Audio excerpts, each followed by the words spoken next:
The vanilla ice cream in your freezer probably has no vanilla in it. The vanilla extract in your pantry might come from a paper mill, or from a barrel of petroleum, or in some cases, from the anal glands of a beaver. And the FDA lets every single one of these things be sold to you as vanilla. Most Americans consume some form of vanilla flavoring every single day, in coffee, ice cream, yogurt, protein bars, baked goods, cereal, candles, and even perfume. And almost none of that vanilla is actually vanilla. This is behind the label. Today, we're opening the bottle nobody wants you to open.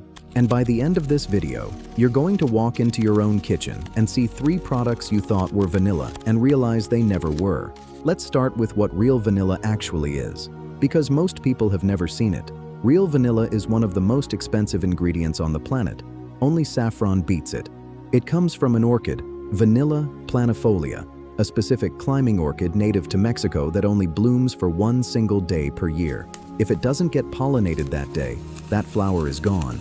In the wild, it's pollinated by a single species of bee called the Melipona bee, which basically doesn't exist outside of Mexico, which is a huge problem, because when the Spanish tried to grow vanilla in other parts of the world, nothing happened. The vines grew, the flowers bloomed, and they died without producing a single bean. For nearly 300 years, vanilla could only be produced in Mexico, and the price stayed astronomical. That changed in 1841. On a small French colonial island called Réunion, a 12-year-old enslaved boy named Edmond Albius figured out how to pollinate the vanilla orchid by hand. Using a thin splinter of bamboo, he learned to lift the tiny membrane inside the flower and press the pollen against the stigma. That one technique, invented by a child and stolen from him in the historical record for decades, is still how nearly every vanilla bean on Earth gets pollinated today. In Madagascar, in Uganda, in Tahiti, by hand, one flower at a time, with a toothpick. Madagascar produces around 80% of the world's supply. After pollination, the pods take 9 months to develop. Then another 6 months of curing, drying, and sorting.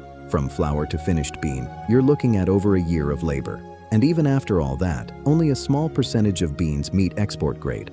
That's why real vanilla costs what it costs. In 2018, cyclones and crop shortages sent prices from around $20 a kilo to more than $600 a kilo for a bean.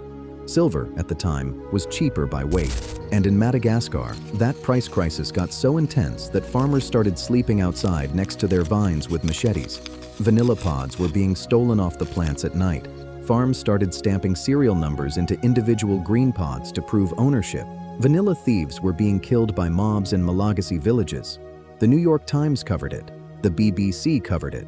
Nobody in America seemed to notice, because on the shelves at the grocery store, vanilla stayed cheap. And that's the part that doesn't make sense. Think about the price for a second, and then look at your supermarket. A gallon of vanilla ice cream costs less than $5. A bottle labeled vanilla extract costs less than $3. A vanilla latte at any coffee chain in America costs less than a sandwich. None of that math works. It literally cannot work. The world does not produce enough real vanilla to supply even a fraction of the products labeled vanilla in the United States alone. Estimates from the flavor industry itself say that if every vanilla product on the market used real vanilla, global demand would exceed real vanilla production by a factor of 20, maybe more. So how is it possible? How can you buy vanilla ice cream for the price of a sandwich? The answer is that most of what you're eating isn't vanilla at all. Roughly 99% of the vanilla flavoring in the world today is a chemical called vanillin. It's synthetic, it's made in a factory, and most people who eat it every day have no idea where it comes from.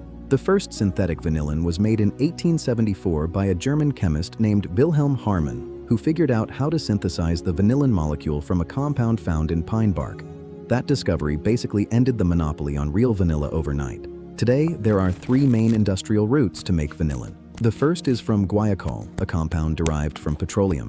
Yes, the same petroleum that runs your car. Chemical companies like Solvay produce vanillin this way in massive industrial reactors. The second is from lignin, a byproduct of the paper industry. When paper mills break down wood pulp using the Kraft process, they're left with this dark brown chemical sludge called black liquor. It's toxic. It's mostly waste. But somewhere along the way, chemists figured out that if you take that sludge and put it through the right series of reactions, you can extract a molecule that tastes exactly like vanilla. There's a paper mill in Ontario, Canada, the Beauregard plant, that produces a significant chunk of the world's vanillin from wood pulp waste. The third route is from rice bran, clove oil, or ferulic acid. This one gets marketed as natural vanillin, even though it's produced in an industrial lab with heat, solvents, and enzymes.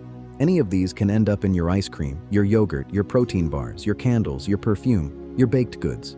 And the label often just says vanilla flavor, not vanilla, vanilla flavor. That word flavor is the loophole, and it's about to get worse. There's a substance called castoreum. It comes from a gland near the base of a beaver's tail, technically the castor sacs, located between the pelvis and the base of the tail, right next to the anal glands. In the wild, beavers use it to mark territory. It has a musky, sweet, leathery scent that vaguely resembles vanilla. Medieval Europeans used it as medicine. Perfumers have used it for centuries. And in 1965, the FDA added castoreum to its list of generally recognized as safe ingredients, GRAS, meaning food companies can legally put it in your food without submitting it for special approval. Better yet, under U.S. food labeling law, they can list it as natural flavor.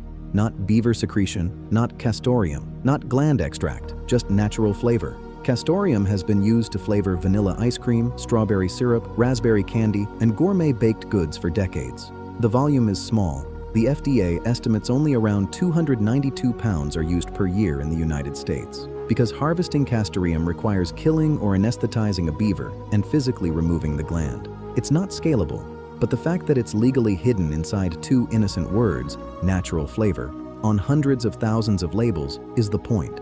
Because when you see natural flavor on a package, you have no way of knowing what it actually is. It could be plant extract, it could be a chemical distilled from wood, or it could be something scraped from an animal you'd never willingly eat.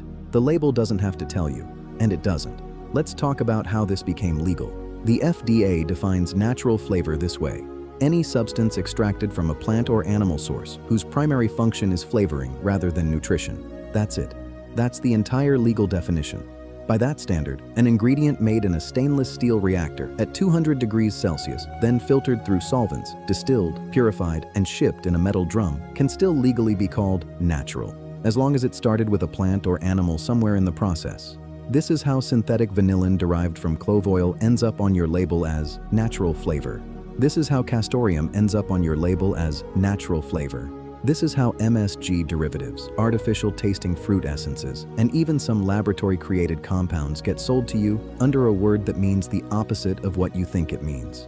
The entire flavor industry, dominated by 4 companies you've probably never heard of, called Givaudan, Firmenich, IFF, and Symrise, operates in this regulatory gray zone. Together, those 4 companies produce most of the flavor and fragrance chemistry used in the food you eat and the products you smell. And they answer to almost nobody. Real vanilla and synthetic vanillin taste nearly identical to the average person in a blind test. So companies have zero incentive to use the real thing. And you have almost no way to tell the difference just by tasting it. Here's where it gets worse. The FDA actually has 3 different vanilla categories on labels, and they mean completely different things. Category 1. Pure vanilla extract. This one has an actual legal definition under 21 CFR 169.175. It must contain at least 13.35 ounces of vanilla beans per gallon and at least 35% alcohol. If a bottle says pure vanilla extract, it has real vanilla in it. Period. Category 2. Vanilla flavor or vanilla flavoring. This one is a mix. It might have some real vanilla or it might not. It's usually cut with synthetic vanillin, and there is no minimum vanilla requirement. Category 3. Vanilla flavored, artificially flavored vanilla, or vanilla type flavor. This one is exactly what it sounds like.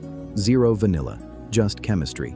3 tiers, almost identical names, sold on the same shelf, priced within pennies of each other. Most shoppers grab whichever bottle looks familiar or whichever is cheapest and go home thinking they bought vanilla. In reality, most of them didn't. And it's not just extract. Ice cream, yogurt, protein powder, coffee syrup, and baked goods all have the same 3-tier system hidden in their ingredient lists. The word vanilla on the front tells you nothing. You have to read the back. This isn't conspiracy theory, it's been in court.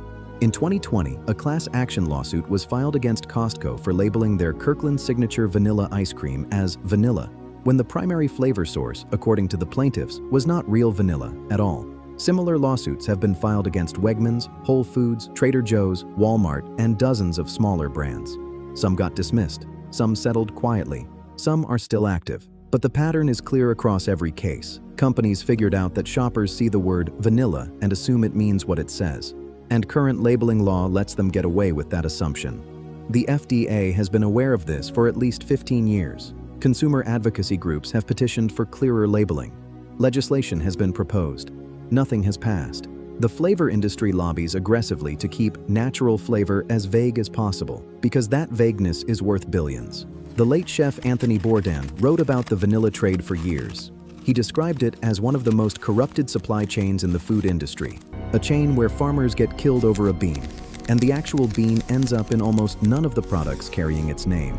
In Madagascar, real vanilla farmers are locked in a losing fight against synthetic alternatives that undercut them on every shelf in the world.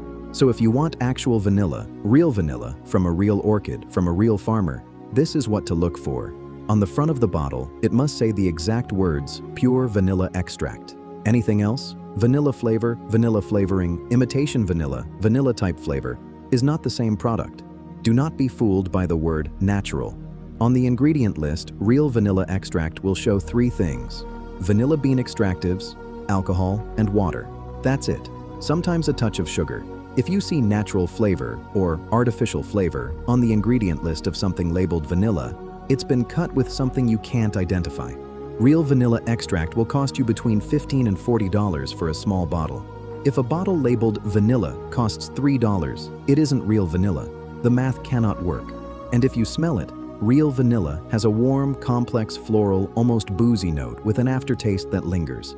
Synthetic vanillin smells one-dimensional, sweet but flat, with a chemical sharpness on the finish. Once you've smelled the real thing side by side with the fake, you can never unsmell the difference. If you want to prove it to yourself, do this.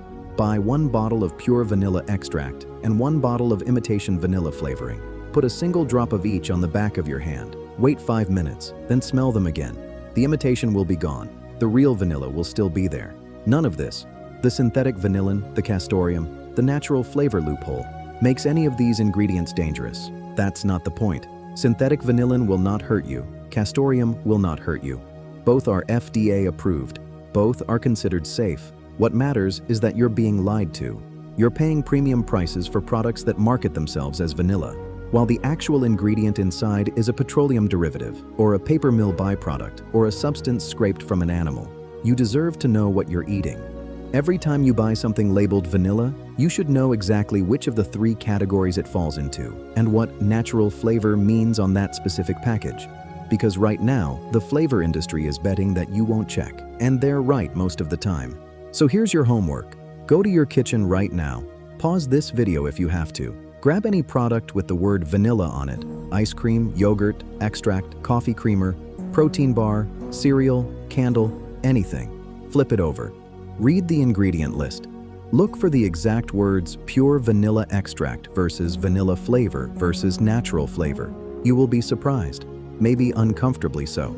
If this video changed how you look at your pantry, even 1 bottle in it, subscribe. Every week on Behind the Label, we break down another product the food industry hopes you never read. Next week, we're doing your ice cream, and why most of what you've been calling ice cream your entire life legally cannot be called ice cream anymore. It's worse than the vanilla story. Much worse. Hit subscribe so you don't miss it. See you next week.